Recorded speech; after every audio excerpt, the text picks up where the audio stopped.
spin helplessly. They laughed, kicking dirt at him, treating him like he was nothing. "Get out of here, cripple," one of them yelled.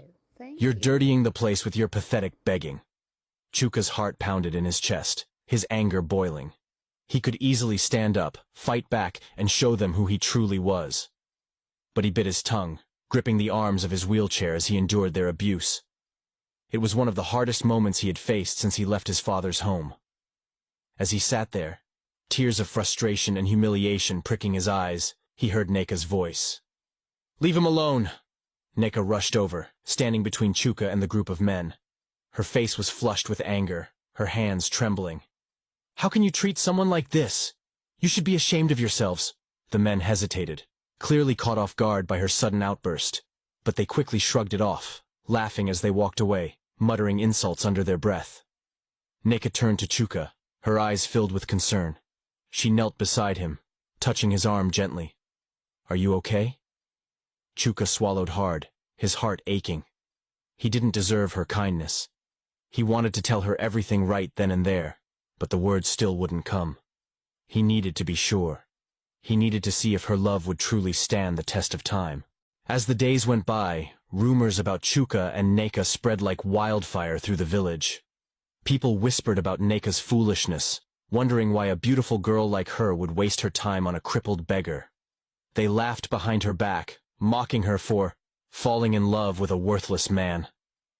But Neka never wavered. She continued to visit Chuka, treating him with the same kindness and love, even as the villagers' whispers grew louder. Chuka, on the other hand, felt the weight of guilt growing heavier each day. He could see how much Neka cared for him, how deeply her love for him had grown. And yet, he still couldn't bring himself to tell her the truth. The longer he kept his secret, the more he feared what would happen when she found out.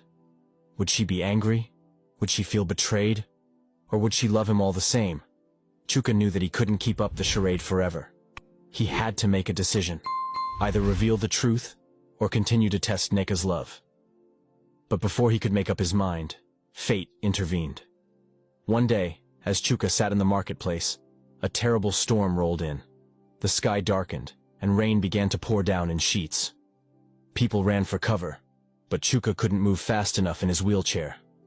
Within minutes, he was drenched, his clothes soaked through. Just as he was about to give up hope, Neka appeared. She ran through the rain, her clothes clinging to her, and rushed to Chuka's side. "Come with me," she shouted over the sound of the storm. Without hesitation, she grabbed the handles of his wheelchair and began to push him through the muddy streets. Chuka was speechless, overwhelmed by her determination. Despite the pouring rain, despite the difficulty of pushing him through the mud, Neka didn't stop. She pushed him all the way to her small home.